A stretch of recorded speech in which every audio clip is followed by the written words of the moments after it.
TV, forever on fire. Mangaluru Pilikula ಮೃಗಾಲಯದಲ್ಲಿ ಪ್ರಾಣಿಗಳ ನರಕ ಯಾತನೆ, ಪ್ರಾಣಿ ಪಕ್ಷಿಗಳ ಆಶ್ರಯ ಕಲ್ಪಿಸುವಲ್ಲಿ ನಿಯಮ ಉಲ್ಲಂಘನೆ ಆಗಿದೆ ಅನ್ನುವಂತ ಆರೋಪ, ಪ್ರಾಣಿ ಪಕ್ಷಿಗಳ ಹೆಸರಿನಲ್ಲಿ ಅವ್ಯವಹಾರ ನಡೆಸಿರುವಂತ ಆರೋಪ ಕೇಳಿ ಬರ್ತಾ ಇದೆ. ಹೈಕೋರ್ಟ್ ಮೆಟ್ಟಿಲೇರಿದ ವನ್ಯಜೀವಿ ಸಂರಕ್ಷಕ ಭುವನ್ ಎಂ ಅಕ್ರಮದ ತನಿಖೆಯ ಕೋರಿ ಸಾರ್ವಜನಿಕ ಹಿತಾಸಕ್ತಿ ಅರ್ಜಿಯನ್ನು ಸಲ್ಲಿಕೆ ಮಾಡಲಾಗಿದೆ.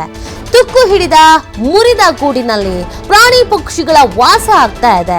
ಸಿಂಹ, ಹುಲಿ ಸೇರಿದಂತೆ ಪ್ರಾಣಿ ಪಕ್ಷಿಗಳಿಗೆ ಕಳಪೆ ಆಹಾರ ಪೂರೈಕೆ ಮಾಡಲಾಗ್ತಿದೆ ಅನ್ನುವಂತ ಆರೋಪವನ್ನು ಕೂಡ ಮಾಡಲಾಗಿದೆ. ಪ್ರಾಣಿ ಪಕ್ಷಿಗಳ ವಿನಿಮಯ ಯೋಜನೆಯಲ್ಲಿ ಸಾಕಷ್ಟು ಅವ್ಯವಹಾರ ನಡೆದಿದೆ ಅನ್ನುವಂತ ಒಂದು ಗಂಭೀರವಾದಂತಹ ಆರೋಪವನ್ನು ಕೂಡ ಮಾಡ್ತಾ ಇದ್ದಾರೆ. ಈ ಬಗ್ಗೆ 2 ವರ್ಷಗಳ ಕಾಲ ಅಧ್ಯಯನ ನಡೆಸಿ ವರದಿಯನ್ನ ತಯಾರಿಸಿರುವಂತಹ ಭುವನ್ ವೈಯಕ್ತಿಕ ಸಮೀಕ್ಷೆಯನ್ನು ನಡೆಸಿ ಪ್ರಾಣಿಗಳಿಗಾಗುವ ತೊಂದರೆ ಬಗ್ಗೆ ವರದಿಯನ್ನ ತಯಾರಿಕೆ ಮಾಡಿದ್ದಾರೆ. ಪಿಲಿಕುಳ ವನ್ಯಜೀವಿ ಧಾಮಕ್ಕೆ 82 ಹೆಕ್ಟೇರ್ ಭೂಮಿಗೆ ಪರವಾನಗಿ ಸಿಕ್ಕಿದೆ. ಆದರೆ 30 ಹೆಕ್ಟೇರ್ ಭೂಮಿಯಲ್ಲಿ ಮಾತ್ರ ವನ್ಯಜೀವಿ ಧಾಮವನ್ನು ಸ್ಥಾಪನೆ ಮಾಡಲಾಗಿದೆ. ಉಳಿದ ಜಾಗದಲ್ಲಿ ವಾಟರ್ ಪಾರ್ಕ್, ಗುತ್ತು ಮನೆ, ಗಾಲ್ಫ್ ಕೋರ್ಟ್ ನಿರ್ಮಿಸಿರುವಂತ ಆರೋಪ ಕೂಡ ಇದೆ. ನೋಡಿ, ಪ್ರಾಣಿಗಳಿಗೆ ಇದರಿಂದ ಹಿಂಸೆ ಆಗ್ತಾ ಇದೆ, ಅವುಗಳಿಗೆ ಅನ್ಯಾಯ ಆಗ್ತಿದೆ ಅನ್ನುವಂತ ಒಂದು ಗಂಭೀರವಾದಂತಹ ಆರೋಪವನ್ನ ಮಾಡೋದ್ರ ಜೊತೆಗೆ ಅವ್ಯವಹಾರ ನಡೆದಿದೆ ಅನ್ನೋದನ್ನ ಕೂಡ ಹೇಳ್ತಾ ಇದ್ದಾರೆ. ಸುಮಾರು 2 ವರ್ಷಗಳಿಂದ ಅವರು ಈ ಬಗ್ಗೆ ವರದಿಯನ್ನ ತಯಾರಿಕೆ ಮಾಡಿದ್ದಾರಂತೆ. ಅಲ್ಲಿ ಹೋಗಿ ಸ್ಥಳ ವೀಕ್ಷಣೆ ಮಾಡಿ ಏನೇನಾಗ್ತಿದೆ ಪ್ರತಿಯೊಂದನ್ನು ಕೂಡ ಗಮನಿಸಿ ಈ ಒಂದು ವರದಿಯನ್ನ ತಯಾರಿಸಿದ್ದಾರೆ. ಇದೀಗ ಕೋರ್ಟ್ ಮೆಟ್ಟಿಲೇರಿದ್ದಾರೆ. ಎಷ್ಟರ ಮಟ್ಟಿಗೆ ಇಲ್ಲಿ ಪ್ರಾಣಿಗಳು ನರಕ ಯಾತನೆಯನ್ನ ಅನುಭವಿಸ್ತಾ ಇವೆ. ಒಂದು ಕ್ವಾಲಿಟಿ ಫುಡ್ ಅನ್ನೋದಿಲ್ಲ, ಅವುಗಳಿಗಿರುವಂತ ಗೂಡಲ್ಲೂ ಕೂಡ ಉತ್ತಮವಾದಂತ ವ್ಯವಸ್ಥೆ ಅನ್ನೋದಿಲ್ಲ. 80 ಹೆಕ್ಟೇರ್ ಜಾಗ ಅವಕಾಶ ಸಿಕ್ಕಿರೋದು ಈ ಒಂದು ಮೃಗಾಲಯ ನಿರ್ಮಾಣಕ್ಕೆ. ಅದೇ ಖಾಲಿ 30 ಹೆಕ್ಟೇರ್ನಲ್ಲಿ ಮಾತ್ರ ಮೃಗಾಲಯ ಇದೆ. ಪ್ರಾಣಿಗಳ ವಿನಿಮಯದಲ್ಲೂ ಕೂಡ ಅವ್ಯವಹಾರ ನಡೀತಾ ಇದೆ. ಈ ಎಲ್ಲ ರೀತಿಯಾದಂಥ ಗಂಭೀರವಾದಂಥ ಆರೋಪವನ್ನ ಮಾಡಲಾಗಿದೆ. ಅಕ್ರಮದ ತನಿಖೆ ಆಗಲೇಬೇಕು ಅಂತ ಸಾರ್ವಜನಿಕ ಹಿತಾಸಕ್ತಿ ಅರ್ಜಿಯನ್ನ ಸಲ್ಲಿಕೆ ಮಾಡಲಾಗಿದೆ. ಒಂದು ವೇಳೆ ತನಿಖೆಗೆ ಆದೇಶಿಸದೇ ಆಗದಲ್ಲಿ ಅಲ್ಲಿನ ಅಧಿಕಾರಿಗಳಿಗೆ ಇದೀಗ ಢವ ಶುರು ಆಗುತ್ತೆ. ಈ ತರ ಪ್ರಾಣಿಗಳ ಹೆಸರಿನಲ್ಲಿ ಇನ್ನು ಅನೇಕ ರೀತಿಯಾಗಿ ಯಾಮಾರಿಸುವಂತ, ದುಡ್ಡು ಹೊಡೆಯುವಂತ, ಮೋಸ ಮಾಡುವಂತ ಅವ್ಯವಹಾರಗಳು ನಡೀತಾನೆ ಇರುತ್ತೆ. ಇದಕ್ಕೆಲ್ಲ ಆದಷ್ಟು ಬೇಗ ಕಡಿವಾಣ ಹಾಕಬೇಕು ಅನ್ನುವಂತ ಉದ್ದೇಶದಿಂದಲೇ ಕೆಲವರು ಪಾಪ ಈ ತರದ ವರದಿಗಳನ್ನು ತಯಾರಿಕೆ ಮಾಡ್ತಾರೆ. ಇದೀಗ ಹೈಕೋರ್ಟ್ ಮೆಟ್ಟಿಲೇರಿದ್ದಾರೆ ವನ್ಯಜೀವಿ ಸಂರಕ್ಷಕ ಭುವನ್.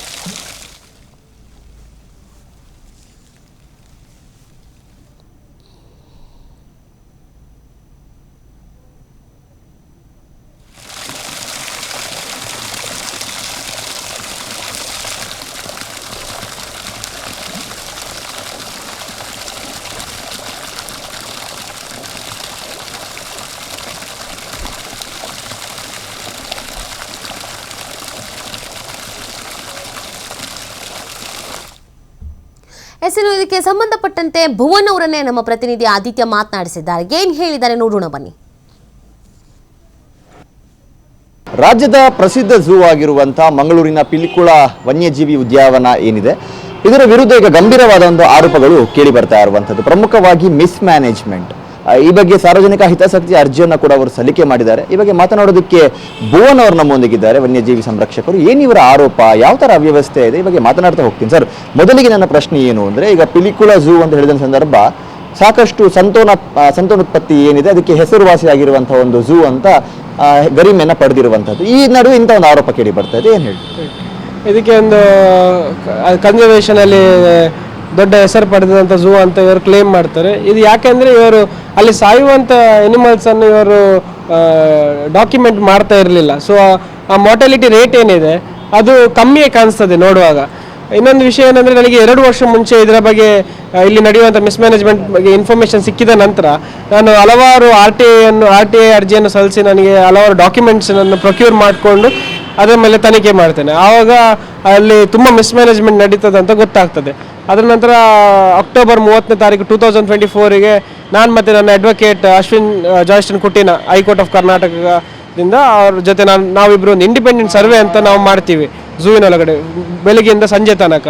ಆ ಸರ್ವೆ ಮಾಡ್ಕೊಂಡು ನಮಗೆ ಅಲ್ಲಿ ತುಂಬ ಲೂಪ್ ಹೋಲ್ಸನ್ನು ಐಡೆಂಟಿಫೈ ಮಾಡಿಕೊಂಡು ಅದನ್ನು ನಾವು ಒಂದು ರಿಪೋರ್ಟ್ ಥರ ಮಾಡಿಕೊಂಡು 24 ಫೆಬ್ರವರಿ 2025ಗೆ ನಾವು ಆ ರಿಪೋರ್ಟನ್ನು CZ ಸೆಂಟ್ರಲ್ ಝೂ ಅಥಾರಿಟಿಯ member secretary, chief wildlife warden ಮತ್ತು ಪ್ರಿನ್ಸಿಪಲ್ ಸೆಕ್ರೆಟರಿ ಫಾರೆಸ್ಟ್ ಅವರಿಗೆ ರೆಪ್ರೆಸೆಂಟೇಷನನ್ನು ಕೊಡ್ತೀವಿ. ಅದರ ಒಂದು ಕಾಪಿಯನ್ನು ನಾವು ಪಿಲಿಕುಲಾದ ಕಮಿಷನರಿಗೆ ಕೂಡ ನಾವು ಸಲ್ಲಿಸ್ತೀವಿ.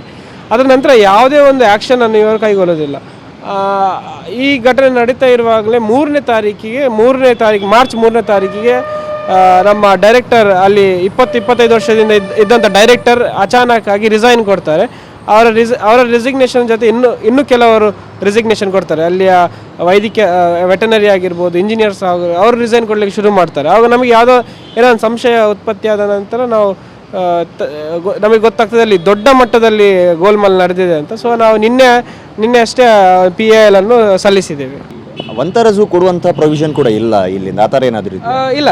ಪ್ರೈವೇಟ್ ಝೂ ಅಂದರೆ ನಿಮಗೆ ಯಾವ ಅನಿಮಲ್ಸ್ CZA ರೆಕಾಗ್ನೈಸ್ಡ್ ಝೂಗೆ ನೀವು ಎಕ್ಸ್ಚೇಂಜ್ ಪ್ರೋಗ್ರಾಮ್ ಮಾಡ್ಬೋದು. ಆದರೆ ಇವರ ಹತ್ರ ಮಾಸ್ಟರ್ ಪ್ಲ್ಯಾನ್ ಇಲ್ಲದ ಕಾರಣ ಮತ್ತು ಇವರಿಗೆ ಎಕ್ಸ್ಚೇಂಜ್ ಪ್ರೋಗ್ರಾಮ್ ಅಂದರೆ ಇಲ್ಲಿಂದ ಎಲಿಮೆಂಟ್ ಕೊಟ್ಟರೆ ಅಲ್ಲಿಂದ ಕೆಲವು ಅನಿಮಲ್ಸನ್ನು ತರಬೇಕು ಇವರು.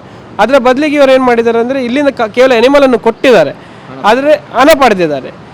ಇವರು ಬೇರೆ ಅಕ್ವೇರಿಯಂ ಶಾಪಿಂದ ಅನಿಮಲ್ಸನ್ನು ಪರ್ಚೇಸ್ ಮಾಡಿದ್ದಾರೆ. ಇದು DC ಅವರ ಗಮನಕ್ಕೆ ಸಹ ಇದೆ, ಸೆಂಟ್ರಲ್ ಝೂ ಅಥಾರಿಟಿ ಅವರ ಗಮನಕ್ಕೆ ಕೂಡ ಇದೆ. ಅವರು ಇದಕ್ಕಿಂತ ಮುಂಚೆ ಶೋ ಕಾಸ್ ನೋಟಿಸ್ ಕೂಡ ಕಳಿಸಿದ್ದಾರೆ, ಯಾಕೆ ನಿಮ್ಮ ಮೇಲೆ ಆ್ಯಕ್ಷನ್ ತಗೊಳ್ಬಾರ್ದು ಅಂತ.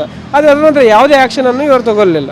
ಈಗ ನಿಮ್ಮ ಆಗ್ರಹ ಏನು ಸರ್? ಇದು ಇದೇ ಥರ ಇರಬೇಕಾ ಅಥವಾ ಅರಣ್ಯ ಇಲಾಖೆ ಏನಾದರೂ ಇದನ್ನು ಟೇಕ್ ಓವರ್ ಮಾಡಬೇಕಾ, ಏನು ಹೇಳಿ? ಸೊ ಈ PAL ಮೇನ್ ಉದ್ದೇಶ ಅಂದರೆ ಇಷ್ಟುವರೆಗೆ ಒಬ್ಬರು ಡೈರೆಕ್ಟರ್ ಅದನ್ನು ಸಂಪೂರ್ಣ ಡಿಸ್ಟ್ರಾಯ್ ಮಾಡಿಟ್ಟಿದ್ದಾರೆ ಆ ಝೂ ಅನ್ನು. ಅದು ಅಂದರೆ ಅಲ್ಲಿ ಕರೆಕ್ಟಾದ ಎಕ್ಸ್ಪರ್ಟ್ ಕಮಿಟಿ ಇಲ್ಲದ ಕಾರಣ. ಸೊ ಅರಣ್ಯ ಇಲಾಖೆಗೆ ಕೊಟ್ಟರೆ ಅವರ ಹತ್ರ ಅದಕ್ಕೆ ಬೇಕಾದಂಥ ಎಕ್ಸ್ಪರ್ಟ್ಸ್ ಇದ್ದಾರೆ. ಈಗಾಗಲೇ ಒಬ್ಬರು ACF ಅವ್ರು ಚಾರ್ಜ್ಗೆ ತೊಗೊಂಡಿದ್ದಾರೆ. ನನ್ನ ಗಮನಕ್ಕೆ ಬಂದಿದೆ, ಅವ್ರು ಕರೆಕ್ಟಾಗಿ ಸ್ವಲ್ಪ ಮ್ಯಾನೇಜ್ ಮಾಡ್ತಾ ಇದ್ದಾರೆ ಅಂತ. ಈ ಜಾಗವನ್ನು ಇನ್ ಕೇಸ್ ಫಾರೆಸ್ಟ್ ಡಿಪಾರ್ಟ್ಮೆಂಟ್ಗೆ ಕೊಟ್ಟರೆ ಇಂಡಿಪೆಂಡೆಂಟ್ ಆಗಿ ಫಾರೆಸ್ಟ್ ಡಿಪಾರ್ಟ್ಮೆಂಟ್ಗೆ ಇದನ್ನು ರೆಸ್ಕ್ಯೂ ಸೆಂಟರ್ ಆಗಿ ಬದಲಾವಣೆ ಮಾಡ್ಬೋದು. ಇನ್ನೊಂದು ಏನು ಆಗ್ರಹ ಮಾಡಿದ್ದೇನೆ ಅಂದರೆ ಇಷ್ಟವರೆಗೆ ನಡೆದಂಥ ಈ ಅಕ್ರಮ ಏನಿದೆ ಅದರ ಮೇಲೆ ಸೂಕ್ತವಾದ ವೈಲ್ಡ್ ಲೈಫ್ ಪ್ರೊಟೆಕ್ಷನ್ ಆ್ಯಕ್ಟ್ ಮತ್ತು ಝೂ ರೆಕಗ್ನೈಸೇಷನ್ ಆ್ಯಕ್ಟ್ ಇದೆ, ಆ ಪ್ರಕಾರ ಇವರ ಮೇಲೆ ಆ್ಯಕ್ಷನ್ ತಗೊಳ್ಬೇಕಂತ ನಾನು ಆಗ್ರಹ ಮಾಡಿದ್ದೇನೆ. ಇದಿಷ್ಟು ಭುವನ್ ಅವರ ಮಾತು. ಕ್ಯಾಮರಾ ಪರ್ಸನ್ ಕೃಪೇಶ್ ಪೂಜಾರಿ ಜೊತೆ ಆದಿತ್ಯ TV5 ಮಂಗಳೂರು.